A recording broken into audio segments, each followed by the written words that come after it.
마음 쉼터 구독자 여러분, Tại sao anh lại đối xử 안녕하세요. với em như 만약 vậy? 당신의 목숨이 경각에 달린 순간, 당신이 세상에서 가장 믿었던 Tại 남편이 sao anh lại 쇼 đối 좀 xử với em như 그만해라고 vậy? 소리치며 전화를 끊어버린다면 어떨까요? 임신 3개월, 지독한 알레르기 발작으로 숨조차 쉴 수 없었던 그날 밤, 의사인 남편에게 전화를 걸었지만 그는 첫사랑의 맹장수술이 더 중요하다며 저와 뱃속의 아이를 외면했습니다. 그리고 마침내 비극적인 소식을 듣고 달려온 그가 마주한 광경 앞에서 그는 처참히 무너져 내렸습니다. 늘 제가 사랑하던 라벤더 오일과 참나무 향이 감돌던 저희의 저택은 그날따라 숨막히는 향기로 가득 차 있었습니다. 지독하게 코를 찌르는 백합 향기, 목구멍이 타는 듯 가렵기 시작했고 두 눈은 퉁퉁 부어올랐습니다. 보이지 않는 손이 제 가슴을 꽉 쥐어짜는 듯한 고통과 함께 천식 발작이 찾아왔습니다. 지금껏 겪어본 그 어떤 발작보다도 격렬했죠. 1시간 전 남편 민준의 첫사랑이었던 유진이 들고 온 꽃이었습니다. 그녀는 새하얀 실크 원피스에 청순한 화장을 하고 긴 머리를 늘어뜨린 채 마치 한 폭의 그림 속 여신처럼 나타났습니다. 유진은 제가 극심한 꽃가루 알레르기, 특히 백합에 치명적이라는 사실을 아주 잘 알고 있었습니다. 그런데도 그녀는 웃고 있었습니다. 지난 몇 년간 남편이 서랍 깊숙이 숨겨둔 낡은 사진 속에서 늘 보아왔던 바로 그 미소였습니다. 언니가 꽃 좋아한다고 들었어요. 그녀는 웃으며 거대한 꽃다발을 제 쪽으로 불쑥 내밀었습니다.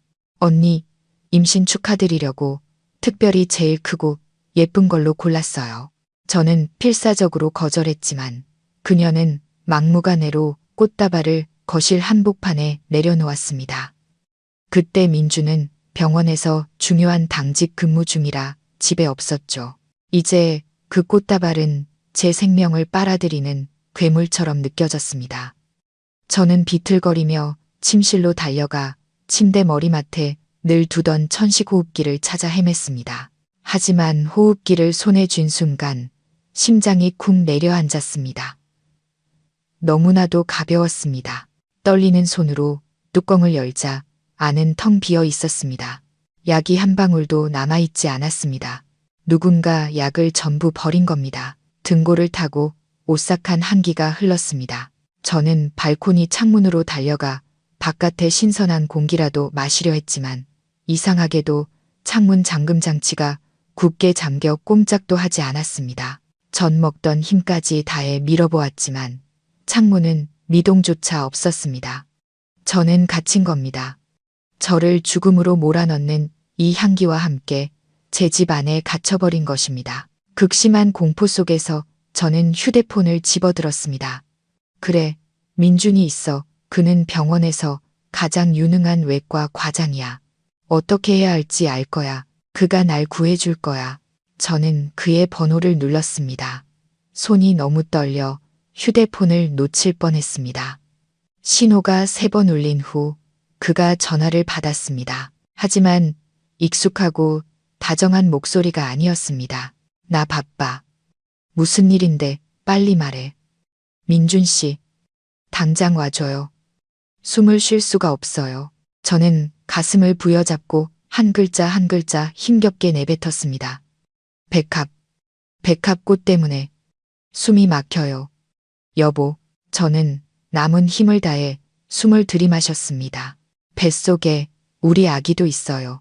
이제 겨우 3개월인데 수화기 너머로 몇 초간 침묵이 흘렀습니다. 그가 미간을 찌푸리는 소리가 들리는 듯 했습니다. 이윽고 제 심장에 비수처럼 꽂히는 잔인하고 차가운 목소리가 들려왔습니다. 서연아, 쇼 좀 그만해. 오늘 유진이 집에 부른 거 내가 모를 줄 알아? 관심 끌려고 그깟 알레르기 핑계대는 거 이제 좀 그만하지? 저는 그대로 얼어붙어 해명하려 했습니다. 아니에요. 유진이가. 닥쳐. 민준이 제 말을 잘랐습니다. 유진이 지금 급성 맹장염으로 죽어가. 나 지금 바로 수술실로 데려가는 중이야. 사람 목숨이 달린 일이야. 방해하지 마. 뚜뚜뚜 규칙적이고 차가운 신호음이 울려 퍼졌습니다. 그는 전화를 끊었습니다. 제 마지막 희망, 뱃속에서 제 형태를 갖추지도 못한 우리 아이의 희망이 제가 가장 사랑하는 남편의 손에 의해 무참히 짓밟혔습니다. 저는 차가운 바닥 위로 쓰러졌습니다. 정적 속에서 울리는 전화 끊김 소리는 비명보다 더 끔찍했습니다. 그가 저더러 연기한다고 했습니다. 유진의 맹장염이 더 중요하다고 했습니다. 눈물이 쏟아져 나왔고 점점 더 거세지는 호흡 곤란과 뒤섞였습니다. 안 돼.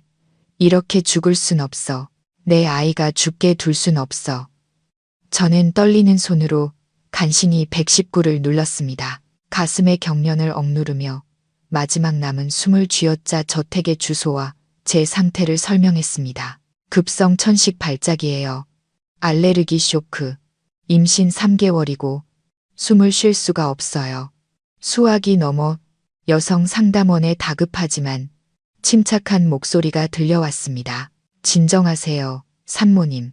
주소 확인되었습니다. 가장 가까운 구급차가 산모님 남편분께서 근무하시는 한국대학교 병원 소속 차량입니다.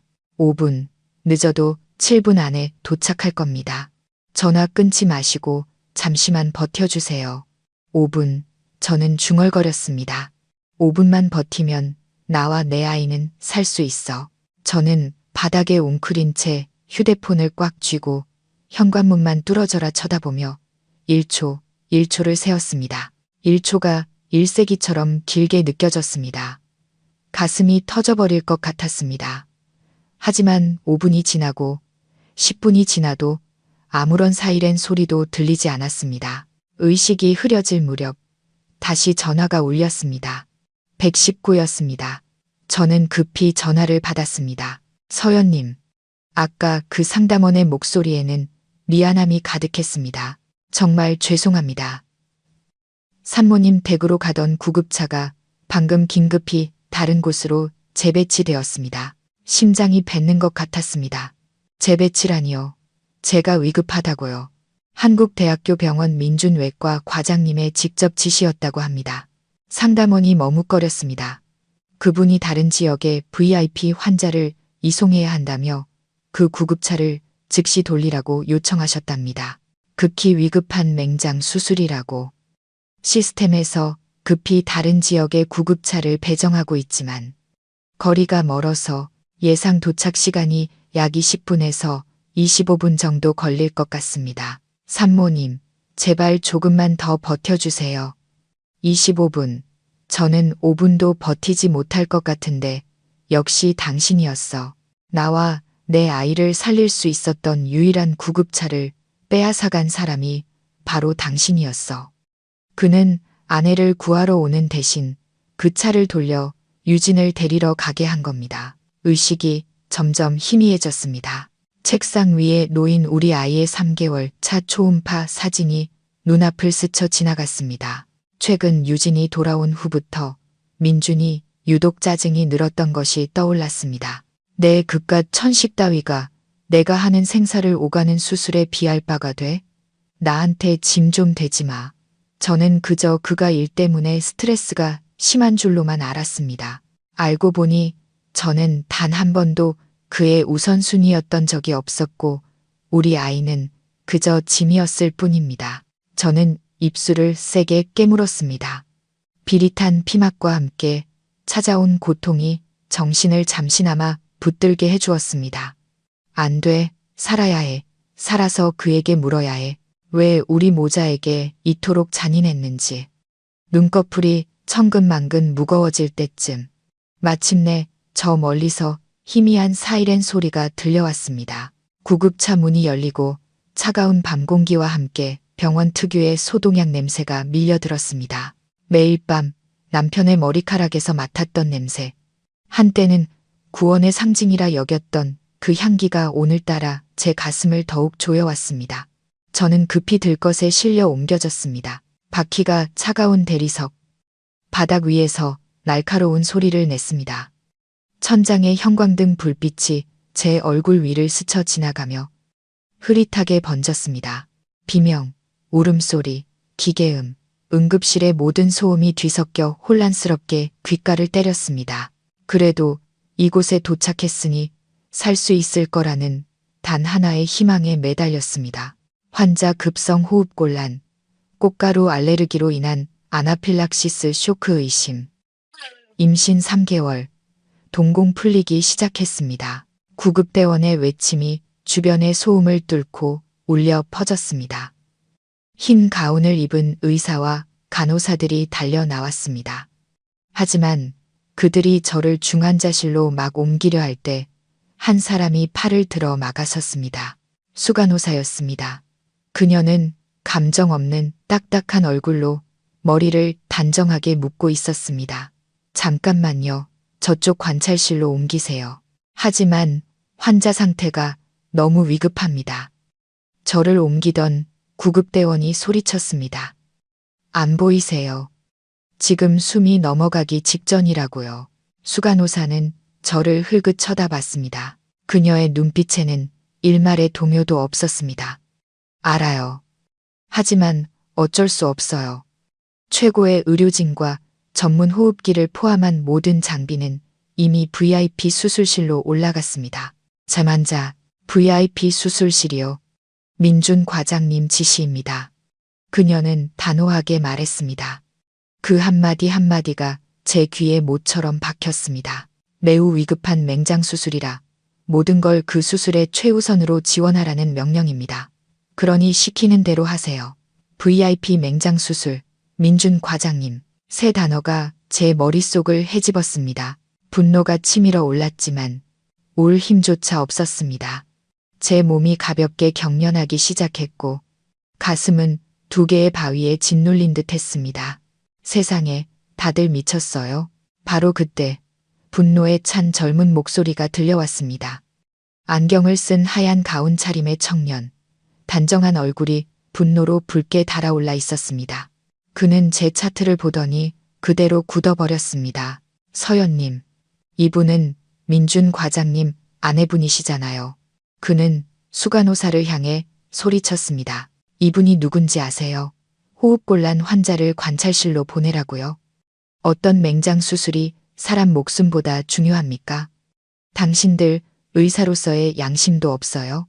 수간호사는 젊은 의사의 분노에 당황한 듯 했습니다. 그녀는 한 걸음 물러섰지만 여전히 굳은 표정을 유지했습니다. 지훈 선생님, 이건 민준 과장님의 명령입니다. 전 지시를 따를 뿐이에요. 저 위 VIP 수술은 어떤 VIP요? 그 여자 맹장 수술은 VIP고 과장님 아내 목숨은 아닙니까? 지훈이 그녀의 말을 거칠게 끊었습니다. 분노에 그의 목소리가 떨렸습니다. 그는 더 이상 그들과 말을 섞지 않고 단호하게 제 들것을 붙잡았습니다. 환자분, 저를 따라오세요. 그는 저를 데리고 길고 차가운 복도를 질주했습니다. 어디로 가는지는 알 수 없었습니다. 그저 천장의 불빛이 점점 더 빠르게 스쳐 지나갈 뿐이었습니다. 우리는 응급실보다 소독약 냄새가 훨씬 더 짙은 수술 구역 앞에서 멈췄습니다. 그곳은 무서울 정도로 고요했습니다. 지우는 제 들것을 벽에 바짝 붙여 세웠습니다. 맞은편에는 VIP 수술실, 수술 중이라는 글씨가 적힌 거대한 강철문이 있었습니다. 누나, 잠시만 기다리세요. 지우는 제게 말하고는 온 힘을 다해 강철문을 쾅쾅 두드리기 시작했습니다. 건조한 소음이 수술 구역의 정적을 갈랐습니다. 지나가던 간호사 몇 명이 걱정스러운 눈으로 우리를 쳐다봤지만 누구도 감히 말리지 못했습니다. 몇 초 후 문이 벌컥 열리며 안에서 눈부신 빛이 쏟아져 나왔습니다. 민준이 서 있었습니다. 녹색 수술복 차림 그대로 마스크는 턱까지 내린 채였습니다. 방해받은 것에 대한 짜증이 역력한 얼굴이었습니다. 누가 여기서 소란이야. 민준이 으르렁거렸습니다. 제가 사랑했던 그의 목소리는 이제 차가운 권위와 낯세만 가득했습니다. 과장님, 사모님께서 지훈이 저를 가리키며 말했습니다. 그의 목소리가 갈라졌습니다. 서연 누나가 위독합니다. 급성 호흡곤란으로 곧 숨이 텄을지도 몰라요. 어떻게 과장님께서. 민주는 제 쪽을 쳐다봤습니다. 그의 시선은 연민이나 걱정 하나 없이 그저 귀찮다는 듯이 저를 스쳐 지나갔습니다. 그는 지훈을 향해 비웃음을 날렸습니다. 또 무슨 쇼를 하는 거야. 자네같이 풋내기가 뭘 알아. 저 사람 천식으로 죽을 일 없어. 관심 끌려고 쇼하는 게 특기라고. 복도에 울려 퍼지는 그의 모든 말이 또렷하게 들렸습니다. 귀가 먹먹해졌습니다. 그가 저더러 쇼를 한다고 했습니다. 죽지 않을 거라고 했습니다. 하지만 임신 중이시란 말입니다. 지훈이 절망적으로 외쳤습니다. 난 지금 복잡한 수술 중이야. 민준이 냉정하게 말을 끊었습니다. 이 환자가 더 중요해. 응급실로 돌아가. 징계받기 싫으면 더 이상 소란 피우지 마. 말을 마친 민주는 등을 돌려 문을 닫으려 했습니다. 과장님, 지훈이 분노에 찬 마지막 질문을 던졌습니다.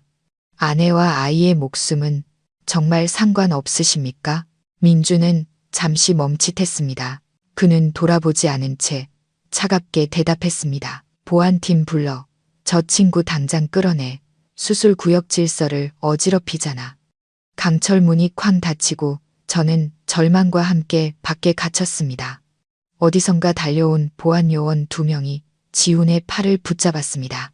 그는 발버둥 쳤습니다. 저를 바라보는 그의 눈빛은 무력감으로 가득했습니다. 이내 그는 엘리베이터 쪽으로 질질 끌려갔습니다. 저는 텅 빈 복도, 차가운 들것 위에 홀로 남겨졌습니다. 보안 요원들은 지훈을 끌고 갔고 VIP 수술실 문은 굳게 닫혀 있었습니다. 그 안에서 민주는 자신의 첫사랑을 구하기 위해 온 힘을 다하고 있겠죠. 그리고 그의 아내인 저는 버려진 고장난 물건처럼 이곳에 방치되어 있었습니다. 공기는 점점 희박해졌고 가슴은 거대한 돌에 짓눌린 듯 숨 쉴 때마다 고통스러웠습니다. 의식이 흐려졌습니다. 돌아가신 어머니가 보였습니다. 인자하게 웃으시며 제게 손짓하고 계셨습니다. 어쩌면 이게 정말 끝인가 봅니다. 모든 것을 포기하려던 바로 그 순간 거친 소리가 들렸습니다. 지훈이 어떻게든 2명의 보안 요원에게서 벗어난 모양이었습니다. 그는 분노와 숨가쁜 질주로 얼굴이 새빨개진 채 제게 달려왔습니다. 누나를 이대로 둘 순 없어요. 그는 저에게가 아닌 스스로에게 외치듯 말했습니다. 그는 더 이상 수술실 문을 두드리지 않았습니다.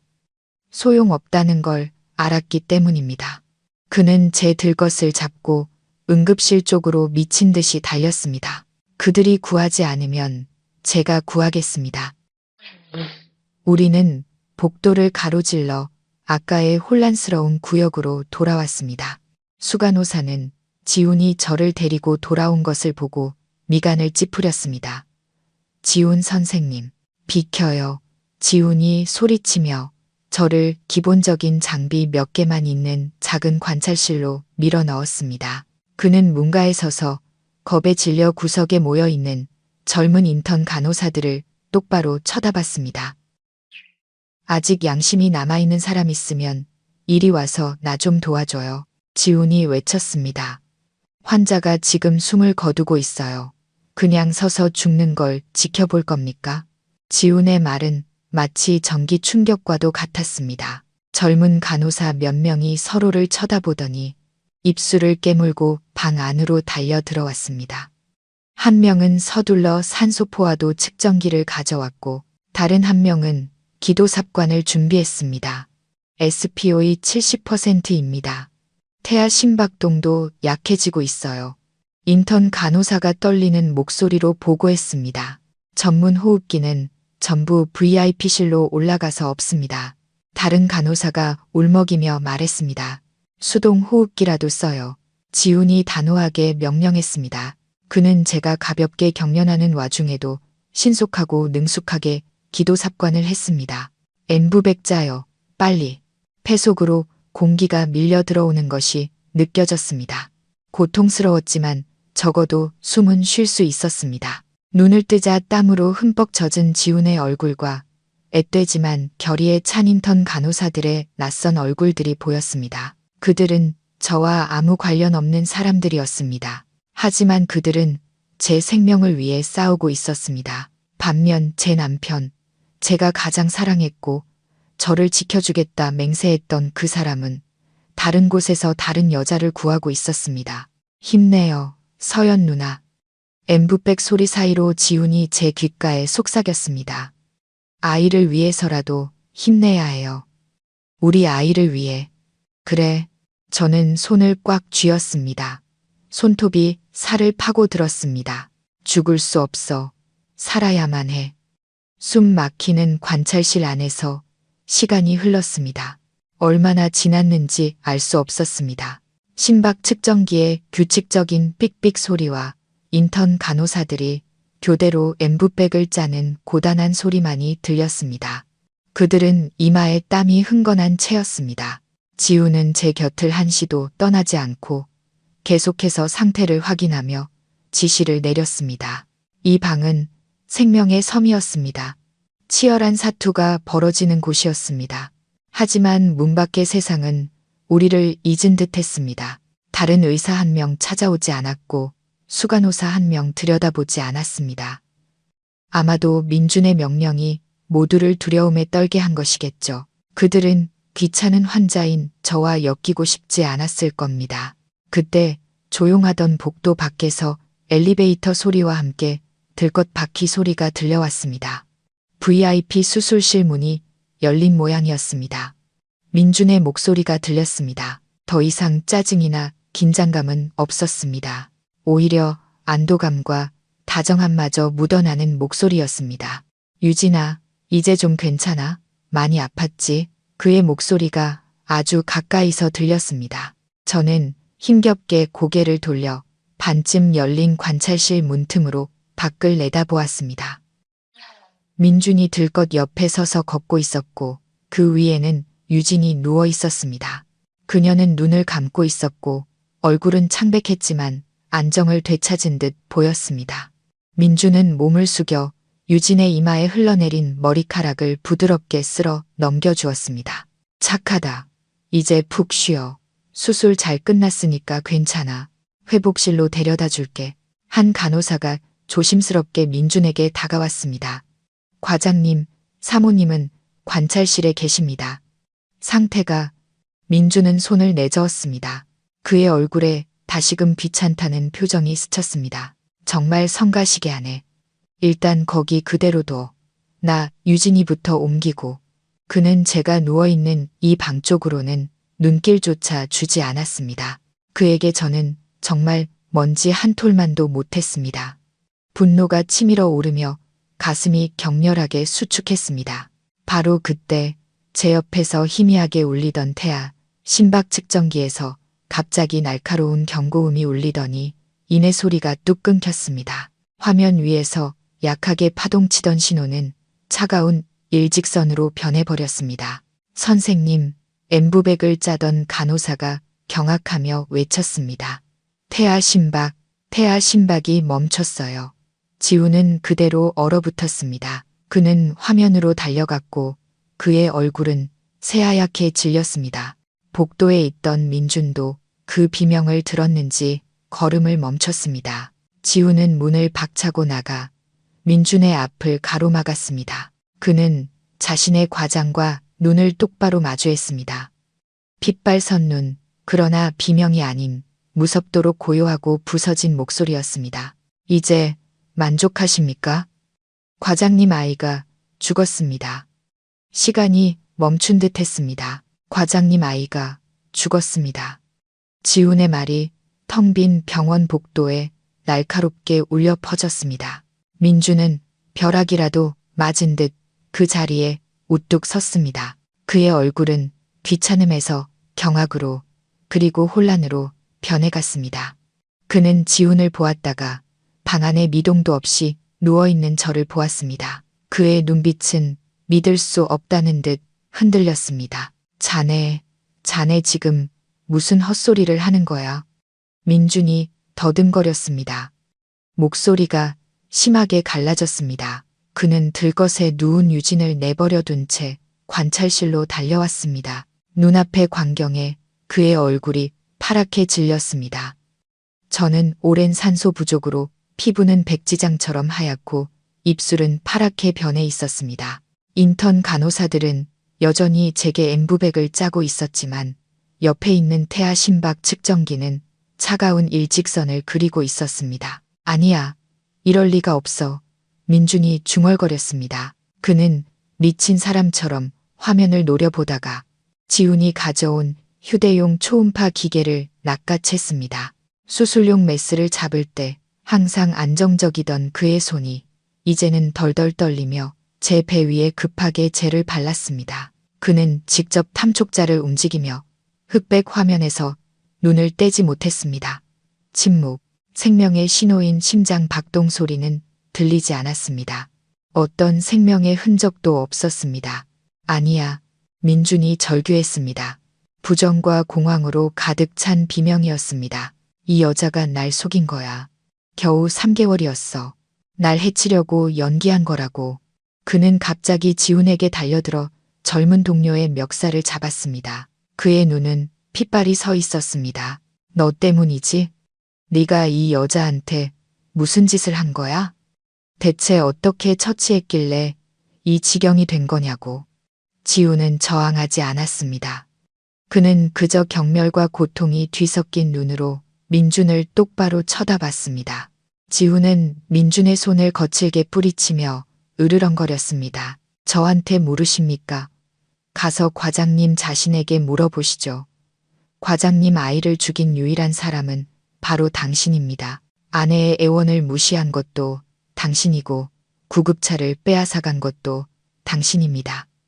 고작 맹장 수술 하나 때문에 최고의 의료진을 독점한 것도 당신이에요. 아내가 바로 몇 걸음 앞에서 죽어가고 있을 때 당신 아직도 사람입니까? 지훈의 모든 말은 죄를 부정하려던 민준의 이성에 내리꽂는 망치질과도 같았습니다. 그는 비틀거리며 벽에 등을 기댔습니다. 그는 저를 보았다가 자신의 두 손을 내려다 보았습니다. 수많은 사람을 살렸던 그 손이 오늘 바로 자신의 아이를 간접적으로 죽인 손이 되어버렸습니다. 민준은 그 자리에 완전히 무너져 내렸습니다. 재능 있고 냉정하며 자신만만했던 외과 과장의 가면은 산산조각 났습니다. 실패한 남자, 죄 많은 아버지의 모습만 남았습니다.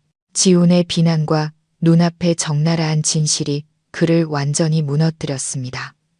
아니야, 난 이렇게 심각한 줄 몰랐어. 그는 마치 혼잣말처럼 중얼거렸습니다. 그 사람은 늘 화를 내고 쇼를 했어.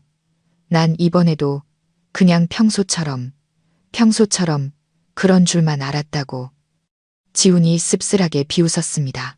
과장님은 의사 아닙니까? 뭐가 화를 내는 거고 뭐가 급성 호흡곤란인지 구분도 못하십니까? 아니면 수술대에 누운 사람이 유진이 아니어서 관심이 없으셨던 겁니까? 지훈의 말은 민준의 심장에 박히는 마지막 비수와도 같았습니다. 그는 고개를 들었습니다. 그의 눈에는 애원이 가득했습니다. 제발 서연이라도 살려주게. 제발 부탁하네. 이제 와서 아내 생각이 나십니까? 지훈이 고개를 저었습니다. 그의 목소리는 피로에 지쳐 있었습니다. 너무 늦었습니다. 하지만 안심하십시오. 저희는 과장님처럼 비인간적이지 않습니다. 최선을 다할 겁니다. 말을 마친 지훈은 민준에게 등을 돌렸습니다. 그는 간호사들과 함께 급히 저를 근처 응급수술실로 옮겼습니다. 이번에는 누구도 감히 그들을 막지 못했습니다. 아까 그 수간호사는 구석에서 새파랗게 질린 얼굴로 서 있었습니다. 병원 전체에 소문이 퍼진 듯 했습니다. 웅성거리는 소리가 들리기 시작했습니다. 수술실 문이 닫히기 직전 저는 민준이 복도 바닥에 주저앉아 두 손으로 머리를 감싸주는 모습을 마지막으로 보았습니다. 늘 고개를 꼿꼿이 세우고 자신을 세상의 중심이라 여겼던 그 남자가 마침내 자신이 저지른 결과 앞에서 고개를 숙였습니다. 하지만 모든 것이 너무 늦었습니다. 제 아이는 사라졌고 제 사랑도 함께 죽어버렸습니다. 마취약에 취해 의식이 흐려지는 동안 신혼 시절이 떠올랐습니다. 민주는 제 손을 잡고 평생 저를 지켜주겠다고 약속했습니다. 나는 의사야. 당신이 어떤 육체적 고통도 겪지 않게 해줄게. 물이 떠난 그때의 약속이 어째서 지금은 이토록 잔인한 거짓말처럼 들리는 걸까요? 제가 깨어난 곳은 온통 새하얀 낯선 방이었습니다. 코를 찌르는 소독약 냄새는 익숙했지만 구역질이 났습니다. 오랫동안 기도 삽관을 한 탓인지 목이 타는 듯 아팠습니다. 조금 움직이자 가슴과 아랫배에서 날카로운 통증이 느껴져 얼굴을 찡그렸습니다. 주위를 둘러보았습니다. 평범한 병실이 아니었습니다. 복잡한 기계들이 침대 주위를 둘러싸고 있었고 제 몸에는 수많은 줄이 연결되어 있었습니다. 중환자실, 큰 수술을 받았다는 것을 직감했습니다. 그리고 저는 느꼈습니다. 텅 비어버린 허전한 공허함을. 저는 천천히 배 위로 손을 가져갔습니다. 불과 몇 시간 전만 해도 작은 생명을 품고 살짝 불러왔던 그곳이 이제는 얇은 환자복 아래에서 차갑고 평평했습니다. 내 아이가 이제 없어. 그 진실이 소란스럽지 않게 비명 없이 차가운 물처럼 온몸의 세포로 스며들어 제 심장을 얼려버렸습니다. 눈물이 흐르기 시작했습니다. 소리 없는 눈물이 양쪽 관자놀이를 타고 흘러내려 베개를 흠뻑 적셨습니다. 육체적 고통 때문에 우는 것이 아니었습니다. 제 가여운 아이를 위해 울었습니다. 햇빛 한번 느껴보지 못하고 엄마 목소리 한번 듣지 못하고 억울하게 떠나야 했던 내 아기. 처음 초음파를 보러 갔을 때 화면 속의 작은 점을 보며 민준이 얼마나 기뻐했는지 기억이 났습니다. 그는 저를 끌어안고 인생 최고의 선물이라고 말했습니다. 제가 너무 이르다고 말렸음에도 그는 손수 아기용품을 하나씩 사 모았습니다. 매일 밤 제 배에 대고 속삭이며 바깥 세상 이야기를 들려주었습니다. 그 달콤했던 기억들이 이제는 칼날처럼 날카롭게 제 마음을 베었습니다. 그가 보여준 사랑, 아이를 향한 그의 기대, 그 모든 것이 거짓이었을까요? 아니면 그 사랑과 기대조차도 그의 이기심과 첫사랑을 이기기엔 부족했던 걸까요? 병실 문이 조용히 열리고 지훈이 들어왔습니다. 그의 얼굴은 피로로 가득했습니다. 그는 제가 깨어나 울고 있는 것을 보고는 차마 제 눈을 똑바로 쳐다보지 못했습니다. 깨어나셨네요. 그가 조용히 말했습니다. 몸은 좀 어떠세요? 저는 대답하지 않고 그저 침묵의 질문을 담은 눈으로 그를 바라보았습니다. 지훈은 이해했습니다. 그는 고개를 숙였습니다. 그의 목소리에는 죄책감이 가득했습니다. 죄송합니다. 저희가 최선을 다했지만 태아가 너무 오랫동안 산소 부족 상태여서 지킬 수가 없었습니다. 아기를 꺼내는 수술을 하지 않으면 누나의 생명도 위험했습니다. 정말 죄송합니다. 저는 눈을 감았습니다. 더 이상 아무 말도 하고 싶지 않았습니다. 며칠 더 입원해 있는 동안 민주는 면회가 금지되었습니다. 병원 측에서 그를 격리했거나 아니면 그 스스로 저를 마주할 면목이 없었을 겁니다. 저 또한 그를 만나고 싶지 않았습니다. 지금의 침묵이 우리 모두에게 최선이었습니다. 지훈만이 제 병실을 꾸준히 찾아왔습니다. 그는 많은 말을 하지 않고 조용히 제 상태를 확인하고 몇 마디 안부를 묻고는 떠났습니다.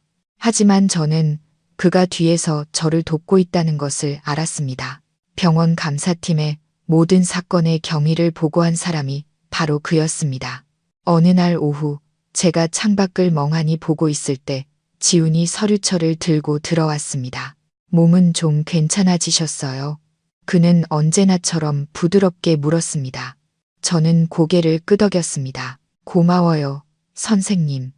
모든 일에 정말 감사해요. 지훈이 슬프게 미소 지었습니다. 아닙니다. 제가 당연히 해야 할 일이었습니다. 그는 침대 옆 의자에 앉았습니다. 그의 표정에는 망설임이 서려 있었습니다. 서연 누나, 이 일은 아셔야 할 것 같아서요. 그는 서류철을 열었습니다. 안에는 병원의 초기 조사 결과 보고서가 있었습니다. 그는 제게 몇 가지 내용을 짚어주었습니다. 누나가 응급실에 실려왔을 때 왜 최고의 의료진이 전부 차출되었는지 아세요? 단순히 유진이 민준 과장님의 첫사랑이었기 때문만은 아니에요. 저는 의아한 눈으로 그를 바라봤습니다. 지훈은 목소리를 낮췄습니다. 유진은 이 병원 이사회의 대주주 중 한 명의 딸입니다. 그녀의 수술은 단순한 맹장 수술이었지만 특별 관리 대상으로 분류되었습니다. 민준 과장님이 그렇게 한 것은 옛 감정도 있었겠지만 그보다는 유진의 아버지에게 잘 보이기 위한 목적이 더 컸을 겁니다. 머릿속이 핑 돌았습니다. 대주주, 잘 보이기 위해. 이것은 단순한 삼각관계 이야기가 아니었습니다. 명예와 권력을 건 도박판이었습니다. 제 남편은 부부간의 의리를 팔았을 뿐만 아니라 의사의 양심까지 팔아넘기며 승진의 기회를 잡으려 했던 겁니다. 그는 자신의 출세길을 닦아줄 사람의 마음을 얻기 위해 저와 제 아이의 목숨을 도박에 걸었던 겁니다. 그는 모든 걸 계산했던 거군요. 저는 중얼거렸습니다. 뼛속까지 소름 끼치는 혐오감이 밀려왔습니다. 네, 지훈이 고개를 끄덕였습니다. 그는 누나의 천식이 심각하지 않을 거라고, 괜찮을 거라고 멋대로 판단했습니다. 자기 자신을 너무 과신했고 누나의 생명을 너무 가볍게 여겼습니다. 그것이 의사로서 저지를 수 있는 가장 큰 죄악입니다. 진실은 벌거벗겨진 채 잔인하게 드러났습니다. 더 이상 눈물이 나지 않았습니다. 고통은 분노로 변했습니다. 저는 창밖을 보았습니다. 높이 솟은 빌딩들, 부와 권력을 가진 자들의 세상은 어째서 이토록 차갑고 비인간적일 수 있을까요? 저는 너무 순진했습니다. 사랑이 모든 것을 이길 수 있다고 믿었습니다. 하지만 틀렸습니다. 민준의 세상에서 사랑은 그저 장기판의 말이었고 저는 희생양에 불과했습니다. 모든 진실을 알게 된 후 저는 넋이 나간 사람 같았습니다. 그날 밤 한숨도 잘 수 없었습니다. 저를 다정하게 돌보던 민준의 모습, 제가 임신한 사실을 알고 기뻐하던 그의 모습, 그리고 저를 차갑게 죽음으로 내몬 그의 모습이 뒤섞여 제 머릿속을 헤집었습니다. 저는 괴물을 사랑했고 잔인할 정도로 계산적인 사람에게 모든 신뢰를 바쳤습니다. 다음 날 아침, 제가 잠시 잠들었을 때 중환자실 문이 열리고 민준이 들어왔습니다. 아마 이사회에 애원했거나 어떤 인맥을 동원해 저를 만나러 온 것이겠죠.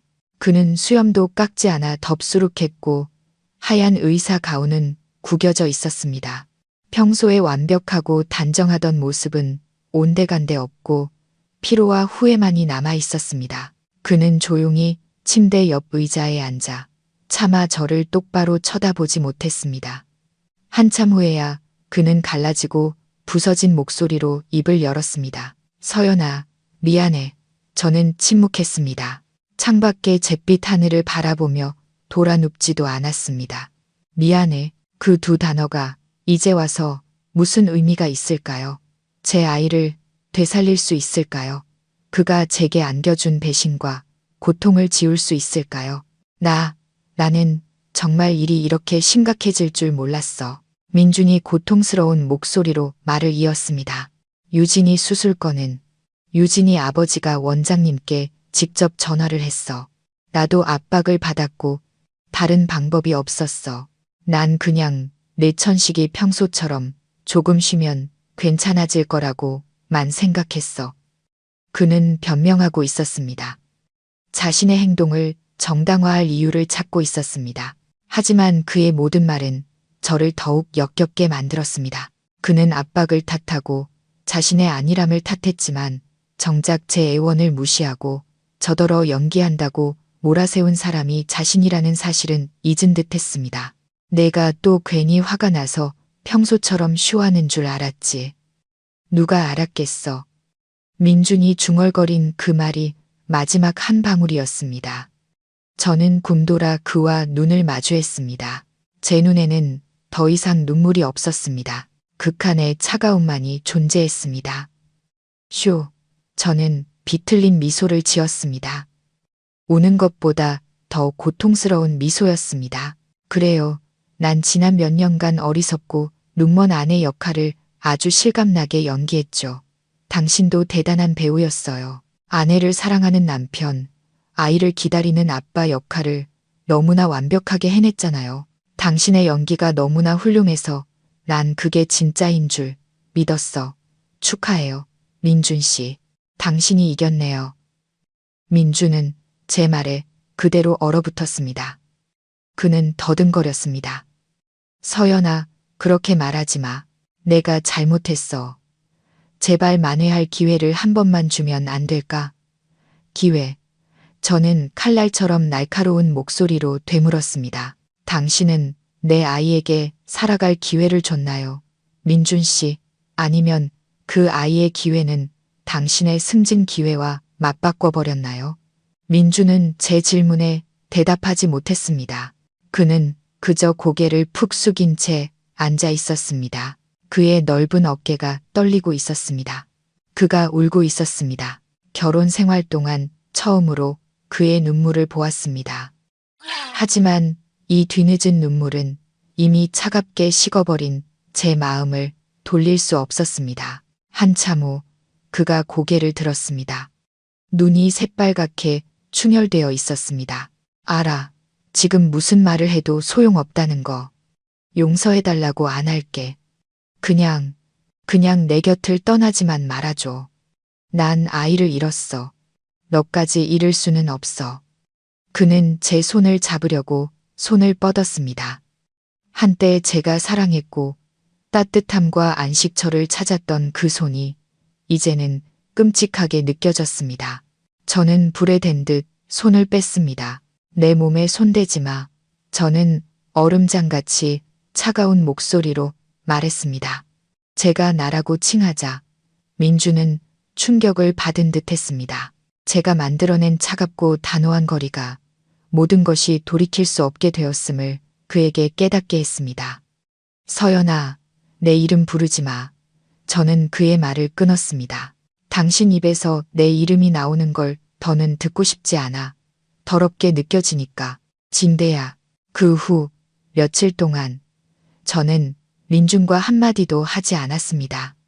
조용히 건강을 회복했고 아이를 잃은 고통을 홀로 견뎠습니다. 시골에 계시던 어머니가 급히 올라와 저를 돌봐주셨습니다. 제 초췌한 모습을 보고 어머니는 그저 저를 끌어안고 우셨습니다. 어머니는 많이 묻지 않으셨습니다. 아마 지훈에게 모든 이야기를 들으셨을 겁니다.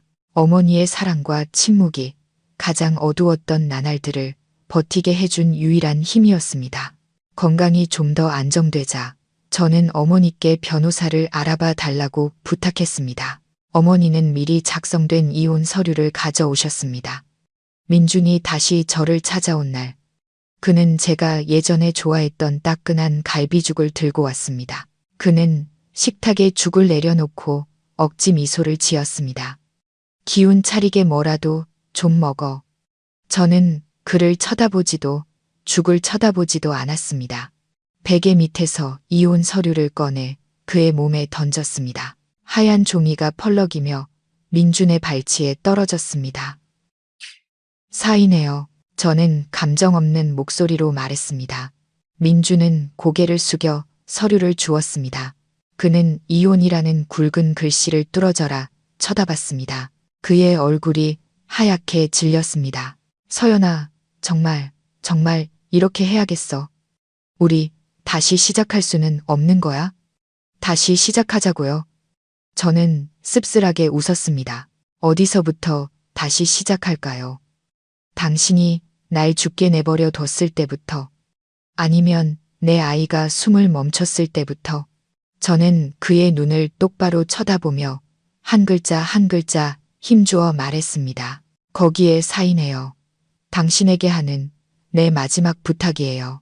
오늘부터 당신은 당신 길 가고 나는 내 길 갈 거예요. 우리 사이에 더는 아무 관계도 없어요. 민주는 이혼 서류를 든 채 온몸을 부들부들 떨었습니다. 그는 절망과 애원이 담긴 눈으로 저를 바라봤습니다. 그는 여전히 이 결혼, 이 사랑, 모든 것이 끝났다는 사실을 받아들이고 싶지 않아 했습니다. 방 안의 공기가 극도로 긴장된 바로 그때 문이 갑자기 열렸습니다. 연한 하늘색 환자복을 입은 유진이 휠체어에 앉은 채 간호사에게 이끌려 들어왔습니다. 그녀는 가벼운 화장을 한 채 창백하고 가련해 보였지만 눈 뒤에는 감출 수 없는 승리감이 번뜩이고 있었습니다. 민준 오빠, 서연 언니, 유진이 아기 고양이처럼 가냘픈 목소리를 냈습니다. 언니 깨어났다는 소식 듣고 잠깐 보러 왔어요. 민준은 유진을 보고 당황한 기색이 역력했습니다. 그는 서둘러 이혼 서류를 등 뒤로 감췄습니다. 여긴 어쩐 일이야. 수술한 지 얼마 안 됐는데 쉬어야지. 민준은 나무라는 듯 말했지만 그 속에는 여전히 걱정이 묻어났습니다. 유진은 민준을 보지 않고 선량한 척하는 눈빛으로 제게 시선을 돌렸습니다. 그녀는 눈물을 글썽이며 참회하는 목소리로 말했습니다. 서연 언니, 죄송해요. 다 저 때문이에요. 언니가 백합 알레르기가 그렇게 심한 줄 몰랐어요. 전 그저 언니 축하해주고 싶어서 작은 선물을 가져온 것뿐인데 누가 알았겠어요. 그녀는 흐느끼기 시작했습니다. 어깨를 들썩이며 민준 오빠도 그냥 저를 너무 걱정해서 그런 거예요. 의사 선생님이 제 맹장이 제때 수술하지 않으면 터져서 생명이 위험할 수도 있다고 했대요. 오빠는 의사잖아요. 사람이 죽어가는 걸 보고만 있을 수는 없었을 거예요. 언니, 오빠 원망하지 마세요. 차라리 저를 탓하세요. 완벽한 연기였습니다.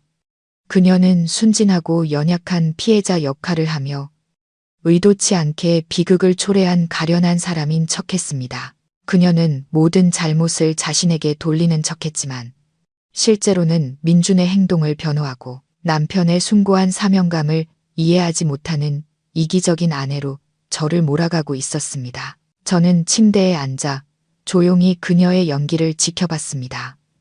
예전 같았으면 믿었을지도 모릅니다.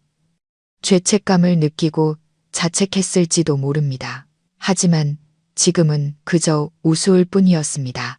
그녀의 위선은 너무나도 노골적이고 경멸스러웠습니다. 그래요.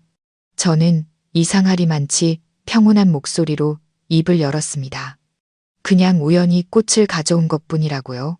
유진은 눈물 젖은 눈으로 저를 올려다보며 고개를 끄덕였습니다.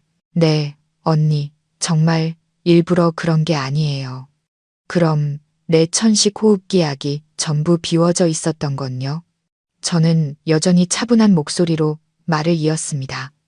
그리고 내 방 발코니 창문이 이상할 정도로 굳게 잠겨 있었던 것도 분명 우연이었겠네요. 제 질문은 그녀의 연극에 찬물을 끼얹는 것과 같았습니다. 유진의 얼굴에서 눈물이 되섰습니다. 그녀는 그대로 굳어버렸고 눈빛에는 당황한 기색이 스쳤습니다. 저는 언니가 무슨 말 하는지 모르겠어요. 유진이 더듬거리며 순진한 표정을 유지하려 애썼습니다. 민준도 미간을 찌푸리며 저를 돌아봤습니다. 서연아, 무슨 헛소리야. 왜 유진이를 탓해? 유진이가 그런 걸 어떻게 알겠어? 탓한다고요? 저는 차갑게 비웃었습니다. 난 누구를 탓하는 습관 같은 거 없어요, 민준 씨. 난 그냥 사실을 말할 뿐이에요. 저는 탁자 위에 있던 제 휴대폰을 집었습니다. 화면에는 여전히 그의 부재중 전화와 메시지 기록이 남아 있었습니다. 저는 그것들을 보지 않고 다른 앱을 열었습니다. 두 사람에게는 참 안타까운 일이지만 저는 휴대폰 화면에 시선을 고정한 채 말했습니다. 제가 지난주에 거실에 작은 보안 카메라를 하나 설치했거든요. 당신에게 아직 말할 기회가 없었을 뿐이에요. 카메라라는 단어에 유진의 안색이 순식간에 변했습니다. 당황해서 새하얗게 질려버렸습니다. 입술을 달싹였지만 아무 말도 하지 못했습니다. 민준도 충격을 받은 듯 했습니다. 그는 저를 보았다가 의심스러운 눈초리로 유진을 보았습니다. 정말이야? 못 믿겠어요. 그럼 직접 보세요. 그녀의 우연이 어떤 것이었는지. 저는 휴대폰 화면을 그에게 돌렸습니다. 저는 재생 버튼을 눌렀고 화면에는 그날 우리 집 거실의 모습이 선명하게 나타났습니다. 영상에는 유진이 거대한 백합 꽃다발을 들고 와서 테이블 위에 놓는 장면이 찍혀 있었습니다. 제가 물을 가지러 부엌에 간 사이 그녀는 재빨리 주위를 둘러보고는 제 침실 쪽으로 살금살금 다가갔습니다. 침실 문은 카메라 각도 밖이었지만 몇 분 후 그녀는 제 천식 호흡기를 손에 들고 다시 나타났습니다. 영상은 유진이 발코니로 나가 호흡기를 거꾸로 들고 공기 중에 모든 약을 분사하는 모습을 똑똑히 보여주었습니다.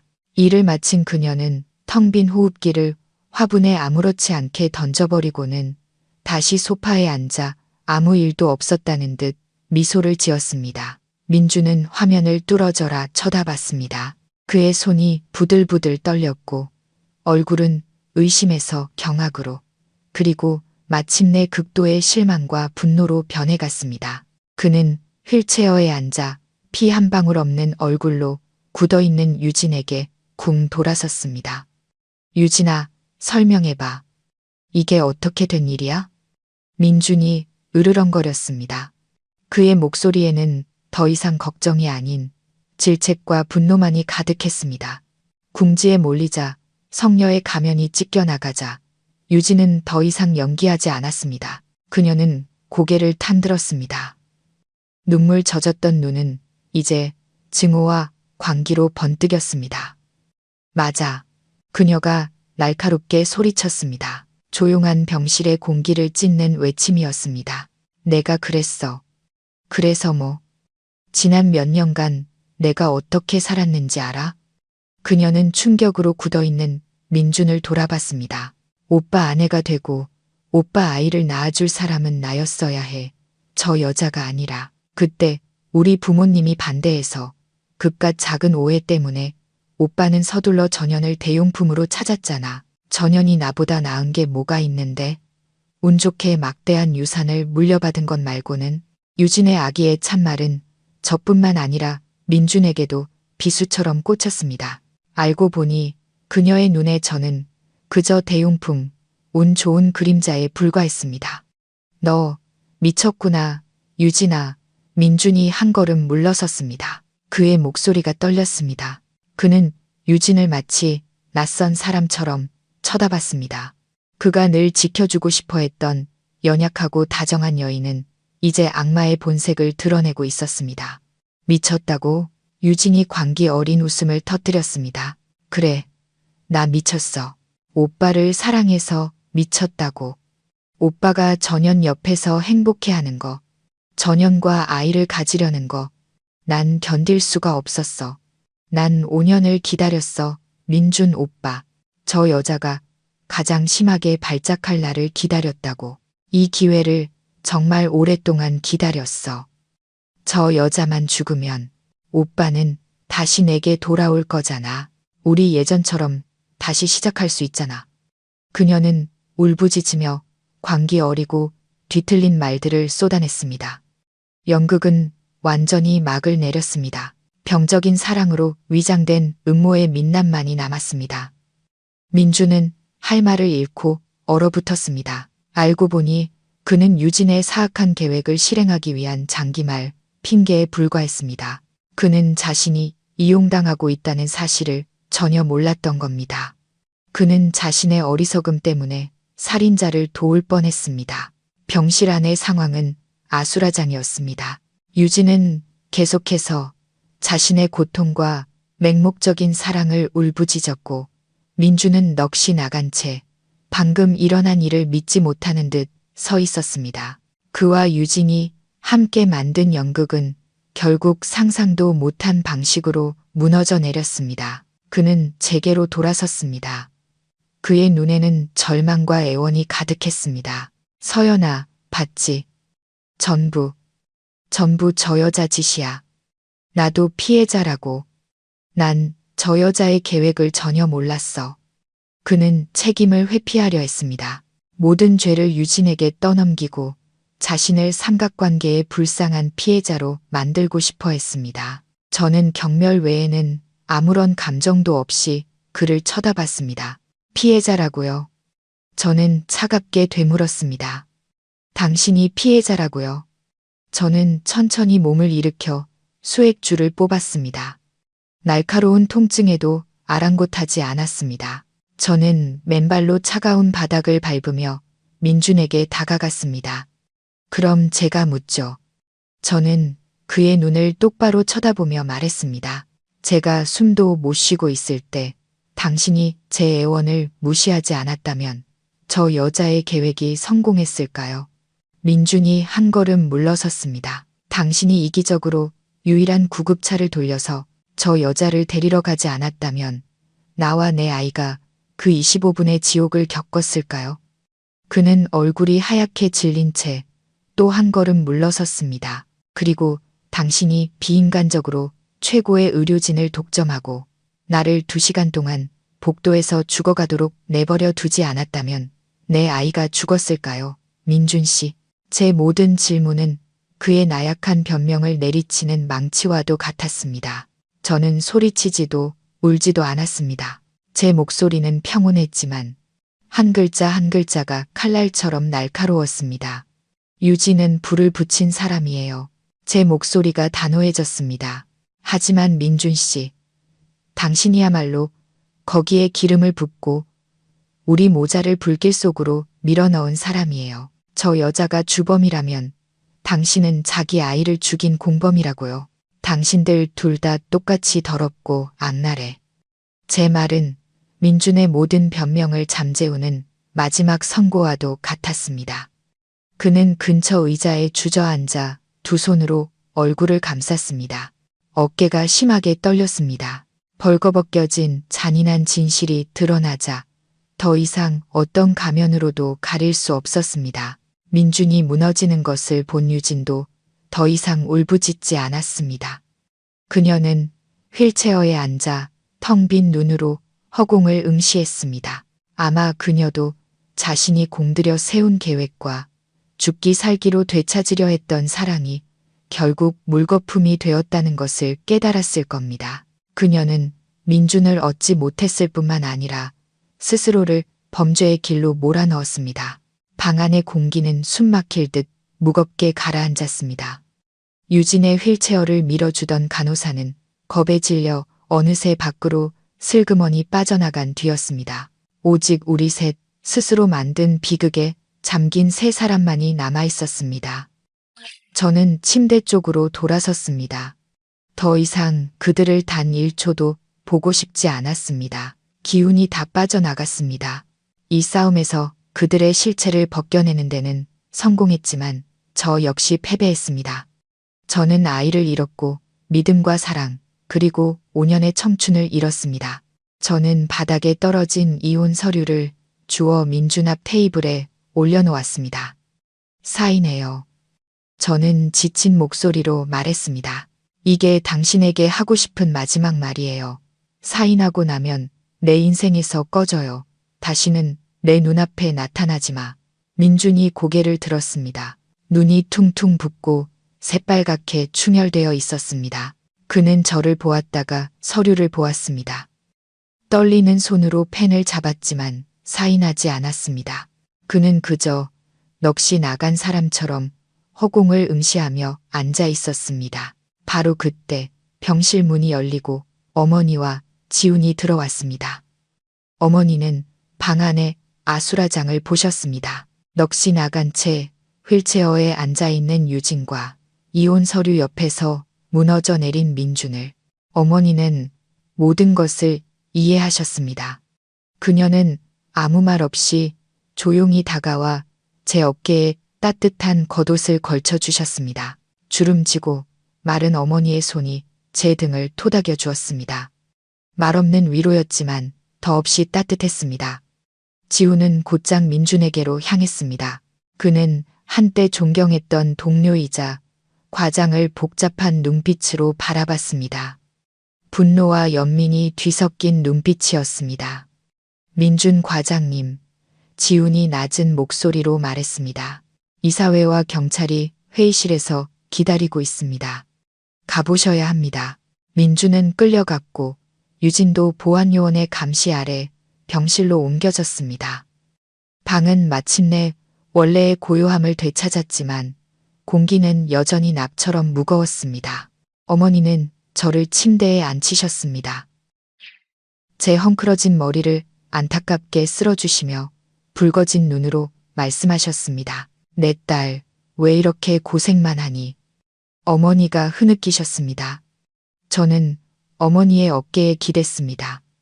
어머니의 마른 팔이 저를 감싸 안았습니다. 익숙하고 평온했습니다. 악몽 같은 시간이 흐른 뒤 처음으로 저는 제 자신에게 나약해지는 것을 허락했습니다. 아이처럼 울었습니다. 눈물은 하염없이 흘러내려 어머니의 옷깃을 적셨습니다. 저는 죄 없는 제 아이를 위해, 부서진 결혼을 위해, 그리고 제 자신의 어리석음을 위해 울었습니다. 바로 그때 시골에서 아버지가 달려오셨습니다. 흙이 묻은 작업복 차림 그대로였습니다. 햇볕과 바람에 그을린 고단한 얼굴에는 극도의 걱정이 서려 있었습니다. 어머니가 아버지께 연락하신 모양이었습니다. 아버지는 평생 누구에게도 큰 소리 한 번 내본 적 없는 순박하고 정직한 농부였습니다. 하지만 어머니에게서 자초지종을 들으신 아버지의 얼굴은 굳어졌습니다. 아버지는 저를 보시더니 몸을 돌려 급히 방을 나가셨습니다. 아빠 어디 가세요? 저는 놀라 아버지를 불렀습니다. 그 자식 만나러 간다. 아버지가 으르렁거렸습니다. 아버지에게서 한 번도 본 적 없는 분노였습니다. 어머니와 저는 급히 아버지를 뒤따랐습니다. 우리는 병원 보안요원 2명에게 이끌려 엘리베이터로 향하던 민준을 아버지가 막아서고 있는 것을 발견했습니다. 아버지를 본 민준은 반사적으로 움찔하며 뒤로 물러섰습니다. 자네 장인일세, 아버지가 으르렁거렸습니다. 분노의 목소리가 갈라졌습니다. 아버지의 눈은 핏발이 서 있었습니다. 이 짐승만도 못한 놈, 어떻게 내 딸한테 이럴 수가 있어. 내 딸이 자네한테 무슨 잘못을 했다고. 평생 밭일만 알고 세상 물정 모르던 남자가 오늘 딸의 공평을 되찾기 위해 외과 과장인 사위와 마주하고 있었습니다. 아버지는 거칠고 투박한 손을 들어 민준의 뺨을 때리려는 듯 했습니다. 하지만 아버지의 주먹은 허공에서 멈춰섰습니다. 덜덜 떨렸습니다. 아버지는 민준을 때리는 대신 옆에 있는 차가운 콘크리트 벽을 세게 내리쳤습니다. 퍽 하는 건조한 소리가 울렸습니다. 아버지의 손등에서 피가 터져 나왔습니다. 왜? 아버지는 벽에 머리를 박았습니다. 한 집안의 기둥이었던 남자의 넓은 어깨가 떨렸습니다. 아버지가 우셨습니다. 딸을 지키지 못한 아버지의 무력한 눈물이었습니다. 그 광경을 보자 제 심장이 찢어지는 것 같았습니다. 저는 달려가 뒤에서 아버지를 끌어안았습니다. 아빠, 그러지 마세요. 저 괜찮아요. 저한테는 아빠랑 엄마가 있잖아요. 엘리베이터 앞에 소라는 금세 병원 전체의 이목을 끌었습니다. 유능한 외과 과장이 시골 농부인 장인에게 멱살을 잡혀 욕을 먹고 대주주의 딸은 보안요원의 감시 아래 끌려가는 모습. 끔찍한 음모와 한 가족의 비극은 순식간에 병원 전체로 퍼져나갔습니다. 사건은 더 이상 감출 수 없을 만큼 커져버렸습니다. 병원 이사회는 내부 여론의 압박과 병원 역사상 최악의 의료윤리 스캔들에 대한 위기감 속에서 긴급 징계위원회를 소집해야 했습니다. 저는 피해자 자격으로 제가 가진 모든 증거를 위원회에 제출했습니다. 보안 카메라 영상은 유진이 창문을 부수는 장면까지는 담지 못했지만 그녀의 고의적인 가해 행위를 입증하기에 충분했습니다. 민준이 제게 연기한다고 소리쳤던 통화 녹음과 119 상황실에서 받은 구급차 출동 지연 기록이 모두 증거로 제출되었습니다. 그날 저를 도왔던 지훈과 인턴, 간호사들은 상부의 압박을 받을 위험에도 불구하고 용감하게 증인으로 나섰습니다. 그들은 제가 위독한 상태로 실려왔을 때부터 민준의 무책임하고 무관심한 태도, 그리고 그다지 위급하지도 않은 맹장 수술을 위해 최고의 의료진을 독점했던 사실까지 모두 증언했습니다. 수년간 쌓아온 병원의 신뢰는 이제 벼랑 끝에 섰습니다. 이 사건은 단순한 가족 갈등이 아니었습니다. 의료계의 핵심 가치인 의료 윤리를 건드린 문제였습니다. 외과 과장이 사적인 감정과 상사에게 잘 보이기 위한 욕심 때문에 아내와 아이의 생명을 내팽개쳤습니다. 이는 결코 씻을 수 없는 오점이었습니다. 저는 이 싸움이 쉽지 않으리라는 것을 알았습니다. 유진의 아버지는 권력가였습니다. 그는 분명 자신의 딸이 죄를 짓게 내버려 두지 않을 것이며 자신의 병원이 타격을 입는 것도 원치 않을 겁니다. 하지만 저는 두렵지 않았습니다. 더 이상 잃을 것이 없었습니다. 제게는 단 하나의 소망만이 남았습니다. 제 죄 없는 아이의 억울함을 풀어주는 것. 사방에서 밀려드는 압박에 병원 이사회는 더 이상 사건을 덮을 수 없었습니다. 유진의 아버지가 모든 인맥을 동원해 압력을 가했지만 증거는 너무나 명백했고 병원 내부의 분노는 극에 달했습니다. 다른 의사와 간호사들은 공개적으로 목소리를 내지는 못했지만 모두 민준의 행동에 분노를 표했습니다. 그들은 히포크라테스 선서를 짓밟은 리더를 받아들일 수 없었습니다. 며칠 후 최종 결정이 내려졌습니다. 이민준은 관계기관의 조사를 위해 무기한 직무 정지를 당했습니다. 그가 양심과 아이의 목숨을 팔아 얻으려 했던 과장 자리도 결국 지키지 못했습니다. 심장외과에 떠오르는 별, 모든 이의 눈에 완벽한 남편이었던 그는 하루아셔 범죄자가 되었습니다. 동료들은 그를 외면했고 환자들은 그를 손가락질했습니다. 그의 이야기는 재능 있는 의사가 의료 윤리를 잃었을 때 어떻게 몰락하는지를 보여주는 값비싼 교훈이 되었습니다. 유진은 아버지의 보석으로 풀려난 후 서둘러 퇴원 수속을 밟고 자취를 감췄습니다. 그녀의 가족이 여론과 법을 피해 해외로 요양을 보냈다는 소문이 들렸습니다. 그녀는 민준과의 모든 연락을 끊고 자신 때문에 몰락한 남자를 버렸습니다. 그날 그녀가 울부짖었던 맹목적인 사랑은 결국 받기만 할 줄 아는 이기적인 감정이었던 겁니다. 민준이 쓸모 있을 때는 그에게 매달렸고 그가 무너지자 즉시 손을 털었습니다. 저는 그 소식들을 들었지만 조금도 통쾌하지 않았습니다. 그저 낯선 공허함만이 느껴졌습니다. 악당은 대가를 치르기 시작했지만 제 안의 고통은 여전했습니다. 어머니가 제게 속삭였습니다. 얘야, 인과응보는 누구도 피할 수 없단다. 하늘에 맡기렴. 네가 지금 해야 할 일은 내 외손주 목까지 열심히 살아주는 거야. 저는 고개를 끄덕였습니다. 어머니 말씀이 맞았습니다. 증오에 빠져 살 수는 없었습니다. 저는 그저 생존하는 것이 아니라 의미 있는 삶을 살아야 했습니다. 건강이 점차 회복되자 저는 퇴원을 결심했습니다. 제 모든 것을 앗아간 이곳에 단 하루도 더 머물고 싶지 않았습니다.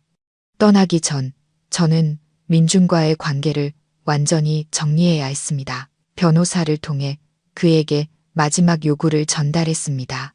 저는 병원을 상대로 소송을 걸거나 일을 더 크게 만들어 병원 전체의 명성에 해를 끼치지 않겠다고 했습니다.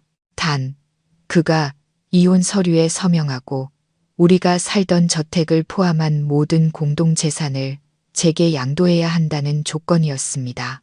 잔인하게 보일 수 있는 요구였지만 그것이 그가 받아야 할 마땅한 대가라고 생각했습니다. 그 집은 대부분 저희 부모님이 물려주신 돈으로 산 것이었고 다른 재산들도 제가 알뜰하게 관리하며 모은 것이었습니다.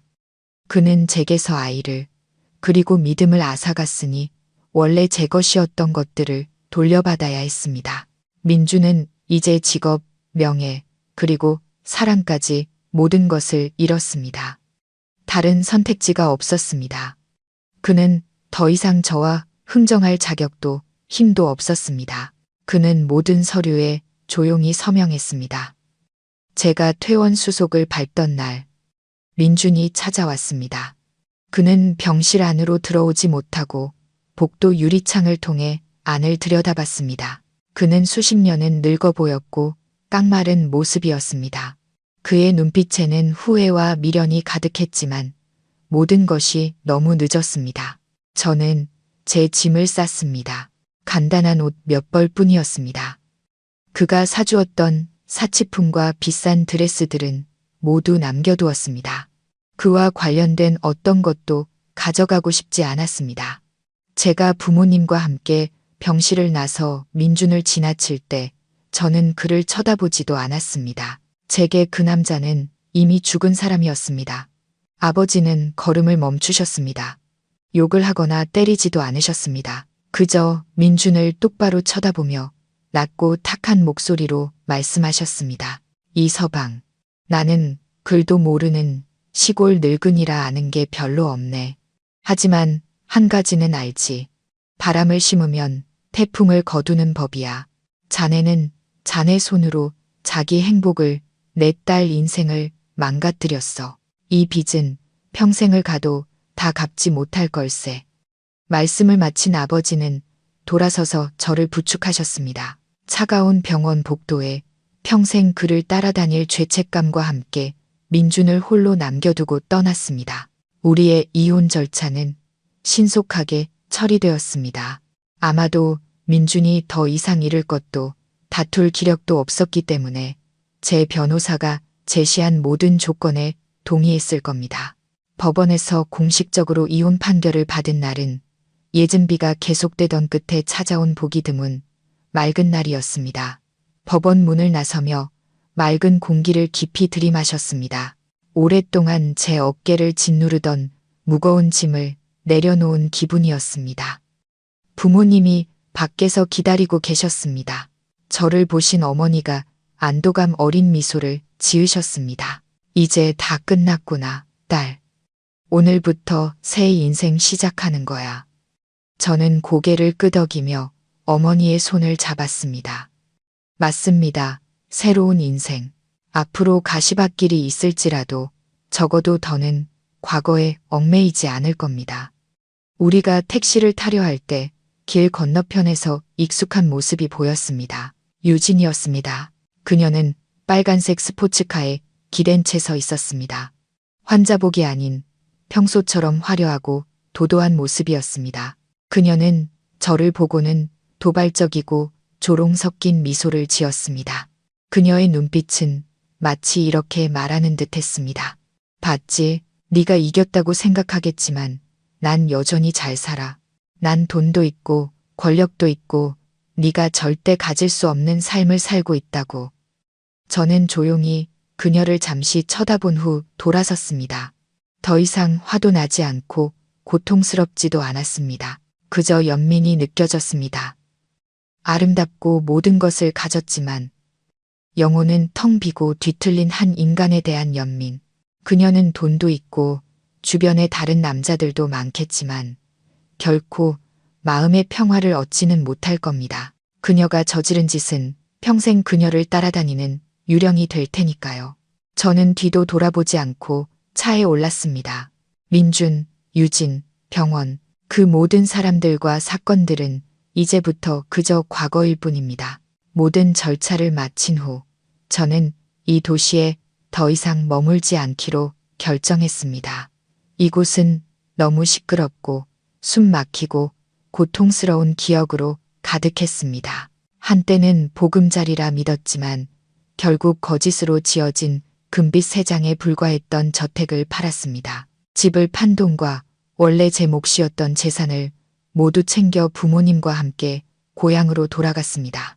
시외버스가 우리를 태우고 화려한 도시를 떠났습니다. 높은 빌딩과 현란한 네온사인이 점점 뒤로 멀어지고 푸른 논과 바람에 흔들리는 대나무 숲이 그 자리를 대신했습니다. 열린 창문으로 시골의 맑은 공기가 들어왔습니다.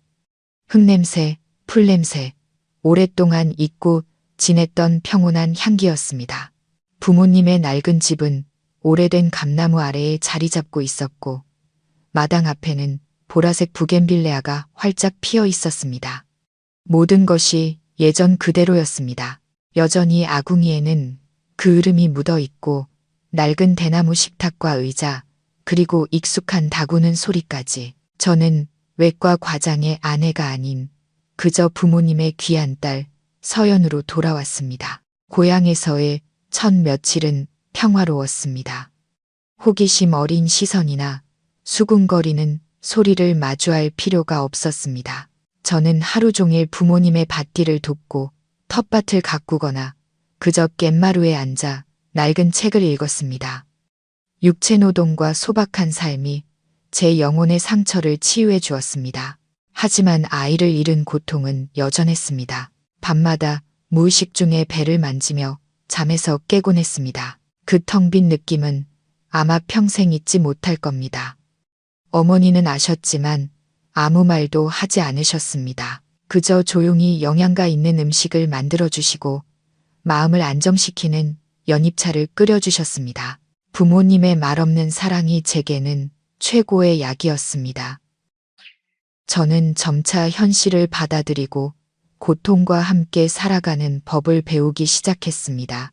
제 아이는 작은 천사가 되었습니다. 언제나 제 곁에서 저를 지켜보고 응원해 줄 겁니다. 아이가 천국에서 미소 지을 수 있도록 저는 더 잘 살아야 했습니다. 6개월이 눈 깜짝할 사이에 흘렀습니다. 고향에서의 평화로운 삶은 제가 균형을 되찾는데 도움을 주었습니다. 마음의 상처가 완전히 아물지는 않았지만 더 이상 피를 흘리지는 않았습니다. 저는 다시 미소 짓는 법을 배웠습니다. 아직은 어색한 미소였지만 더는 슬픔에 젖어 있지 않았습니다. 어느 날 오후 낡은 책장을 정리하다가 먼지 쌓인 서류 뭉치를 발견했습니다. 5년 전 갓 대학을 졸업했던 제가 샀던 공무원 시험 수험서였습니다. 그때는 꿈과 포부로 가득 차 있었죠. 저는 책 표지에 먼지를 털어내고 누렇게 변한 책장을 넘겼습니다.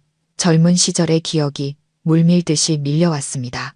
그때의 제 꿈은 안정적인 직장에서 제 지식으로 고향을 위해 봉사하는 공무원이 되는 것이었습니다. 저는 밤낮으로 공부했고 거의 꿈에 다다를 뻔했습니다. 하지만 그때 민준이 나타났습니다. 그는 세련된 외모와 재능, 그리고 달콤한 약속으로 제 어린 마음을 흔들었습니다. 저는 그를 위해 중요한 시험을 포기했습니다. 그를 위해 꿈을, 가족을, 친구들을 버리고 홀로 도시로 올라가 새로운 삶을 시작했습니다. 한때는 천국이라고 믿었던 삶. 하지만 그 천국은 무너졌고 저를 고통과 절망의 구렁텅이로 밀어 넣었습니다. 저는 그럴 가치도 없는 남자 때문에 제 미래를 모두 잃어버렸던 겁니다. 후회와 안타까움이 밀려왔습니다. 저는 책을 끌어안고 눈물을 흘렸습니다. 하지만 이번에는 고통 때문이 아니었습니다. 제 젊음과 놓쳐버린 꿈이 아쉬워서 우는 것이었습니다. 얘야, 왜 울고 있니? 어머니가 들어오시다가 바닥에 주저앉아 있는 저를 보고 걱정스럽게 물으셨습니다. 저는 어머니를 올려다보며 눈물 사이로 미소 지었습니다. 엄마, 괜찮아요. 그냥 다시 시작하고 싶어서요. 맞습니다. 이제 제 인생을 다시 살아야 할 때였습니다. 오래전 꿈은 뒤에 남겨졌지만 이제 다시 주워들 겁니다. 쓰레기 같은 남자의 배신 때문에 제 미래 전체를 망치게 두지 않을 겁니다. 그에게 보여줄 겁니다. 그가 없어도 나는 잘 살 수 있다고, 훨씬 더 잘 살 수 있다고. 다시 공부하겠다는 결심은 제 안에 새로운 불꽃을 지폈습니다. 저는 영혼의 빈 공간을 채우기 위해 미친 듯이 공부에 매달렸습니다. 낮에는 부모님의 집안일과 밭일을 돕고 밤이 되면 온 마을이 잠든 후에 홀로 등불 아래에서 책과 씨름했습니다. 5년 동안 손을 놓았던 지식은 많이 사라졌지만 좌절하지 않았습니다. 끈기와 결심만 있다면 반드시 해낼 수 있다고 믿었습니다. 가끔 공부가 너무 힘들 때는 읍내 작은 공원을 혼자 산책했습니다. 그곳은 크지 않았지만 나무가 많고 맑은 연못이 있어 머리를 식히기에 좋았습니다. 어느 주말 오후 제가 호숫가 벤치에 앉아 공부한 내용을 중얼거리고 있을 때 익숙한 목소리가 옆에서 들렸습니다. 안녕하세요. 여기서 뵙게 될 줄은 몰랐네요. 저는 깜짝 놀라 고개를 들었습니다. 제 앞에 서 있는 사람은 지훈이었습니다. 그는 더 이상 하얀 의사 가운을 입지 않고 대신 단정한 셔츠와 바지 차림이었습니다. 훨씬 젊고 풋풋해 보였습니다. 지훈 선생님? 저는 놀라서 물었습니다. 어떻게 여기에? 지훈이 온화하게 미소 지었습니다. 햇살처럼 따뜻한 미소였습니다. 저도 이 동네 사람이에요. 알고 보니 우리 동양이었네요. 그는 제 옆에 앉아 잔물결이 이는 호수 표면을 바라봤습니다. 병원에서 그 사건을 겪고 나니 그곳 환경에 염증이 느껴지더군요. 그래서 사직서를 냈습니다. 저는 놀랐습니다. 사직하셨다고요? 하지만 선생님 일은 아주 잘 풀리고 있었잖아요. 잘 풀렸지만 즐겁지는 않았어요. 지훈이 조금 침울한 목소리로 말했습니다. 큰 병원에서 의사로 일하는 건 때로는 실력만으로는 부족하다는 걸 깨달았어요. 저는 민준 과장님 같은 사람이 되고 싶지 않았습니다. 그래서 고향에 내려와 작은 개인의원을 열기로 결심했습니다. 돈은 많이 못 벌겠지만 적어도 마음은 편안합니다. 지훈의 이야기를 듣고 제 마음속에서 존경심이 우러나왔습니다. 그는 자신의 양심과 의료 윤리를 지키기 위해 남들이 부러워하는 자리를 과감히 포기했습니다.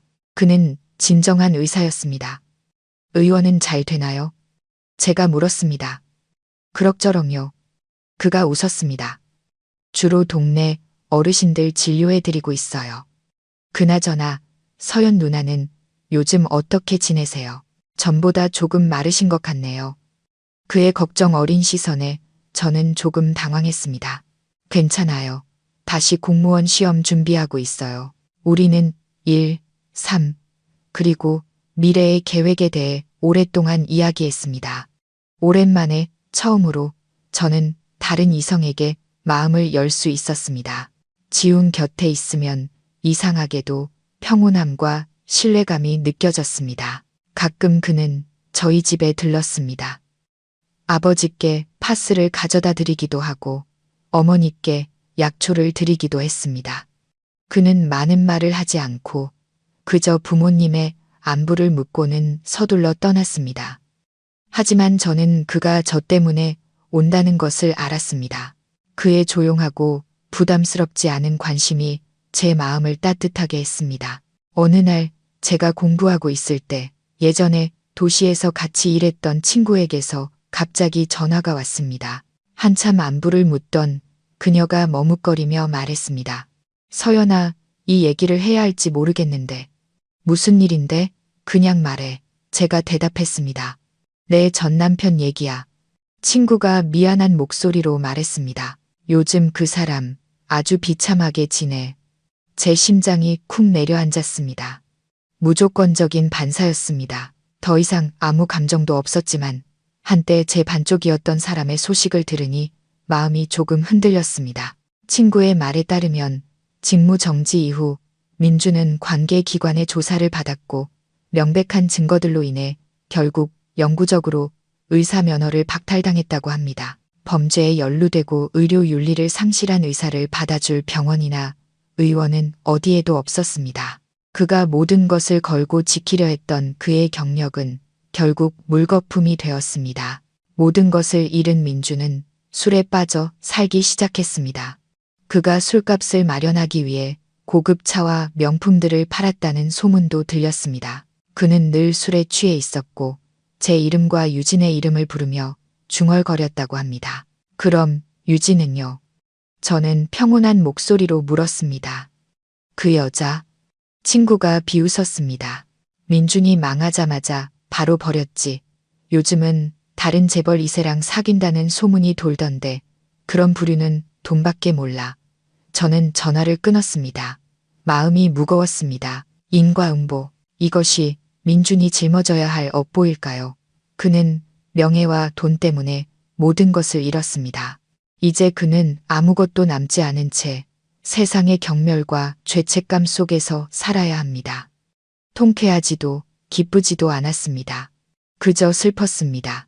스스로를 파괴한 한 재능 있는 사람을 생각하니 슬펐고 탐욕에 눈이 멀어 이성과 양심을 잃어버린 한 인간을 생각하니 슬펐습니다. 인생은 공평합니다. 뿌린 대로 거두는 법이니까요. 다만 그 대가가 때로는 너무나도 혹독할 뿐입니다. 고향에서의 시간은 잔잔한 강물처럼 흘러가며 제 안의 슬픔을 씻어주었습니다. 저와 지훈의 관계도 그렇게 자연스럽게 발전했습니다. 그는 서두르거나 재촉하지 않고 그저 친구처럼 오빠처럼 조용히 곁에 있어 주었습니다. 가끔 그는 좋은 책을 가져다 주며 예전 환자가 의원에 선물한 것이라고 말했습니다. 어떤 날은 토종닭 유정란 한 바구니를 가져오며 집에서 키우는 닭이 알을 너무 많이 낳아 다 못 먹는다고 했습니다.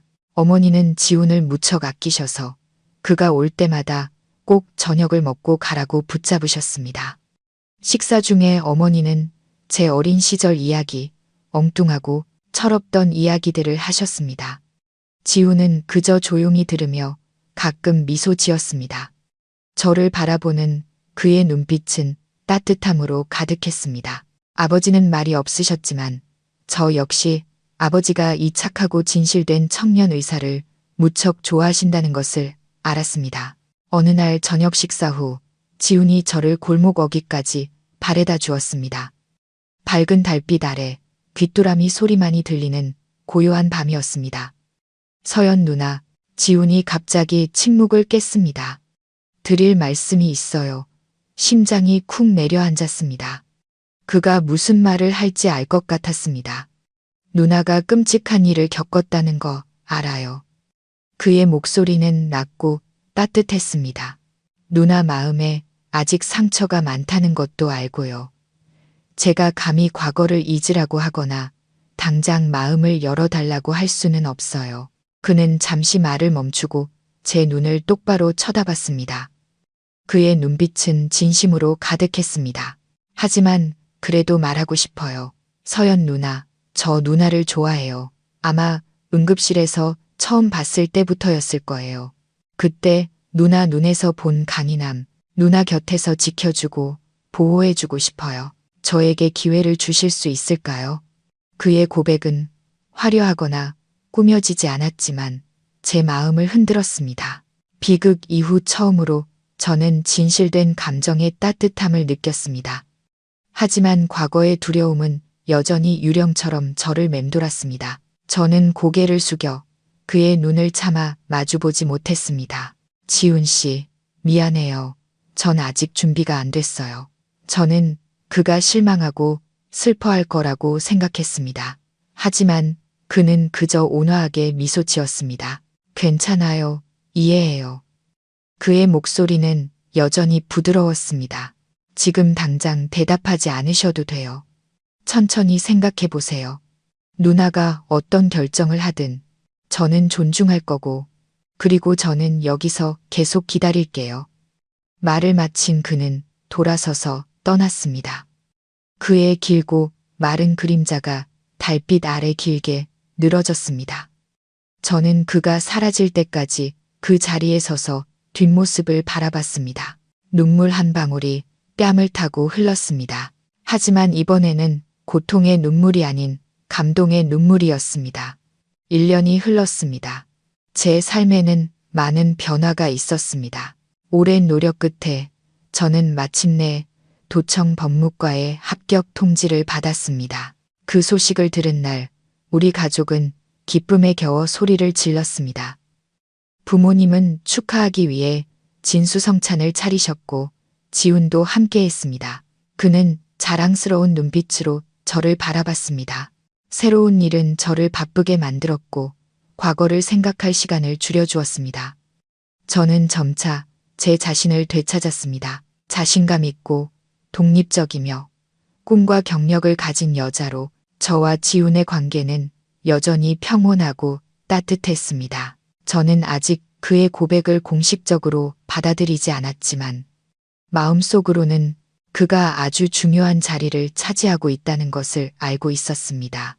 어느 겨울밤 퇴근 후 집으로 가는 한적한 길을 걷고 있을 때 어둠 속에서 갑자기 한 사람이 튀어나와 제 길을 막았습니다. 그는 마르고 남루했으며 머리는 헝클어져 있었고 지독한 술 냄새를 풍겼습니다. 서연아, 잊고 싶었던 소름 끼치도록 익숙한 목소리가 들렸습니다. 심장이 ඈ는 것 같았습니다. 민준이었습니다. 저는 그를 알아볼 수 없었습니다.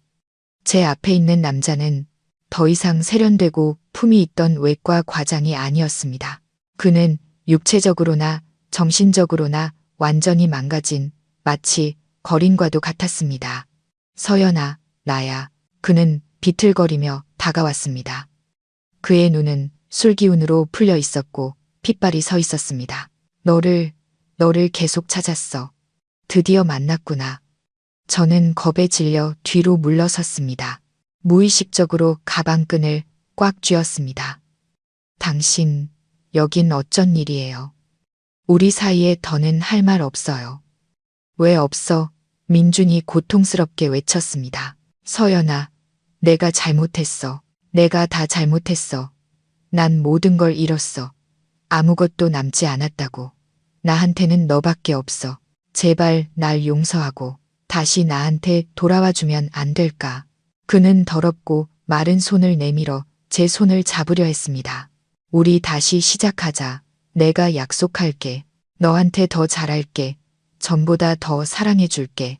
우리 다시 아이도 가질 수 있잖아. 서연아. 그의 말이 역겹게 느껴졌습니다. 이 순간까지도 그는 자신이 무엇을 잘못했는지 이해하지 못했습니다. 그는 그저 몇 마디 사과와 몇 방울의 눈물로 자신이 저지른 모든 죄를 씻을 수 있다고 생각했습니다. 그는 저를 고통스럽게 한 것에 대해 후회하는 것이 아니었습니다.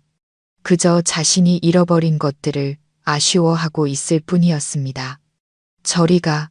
저는 소리치며 뒤로 물러섰지만 민주는 광기 어리고 집요한 눈빛으로 비틀거리며 다가왔습니다. 서연아, 나한테 이렇게 대하지 마.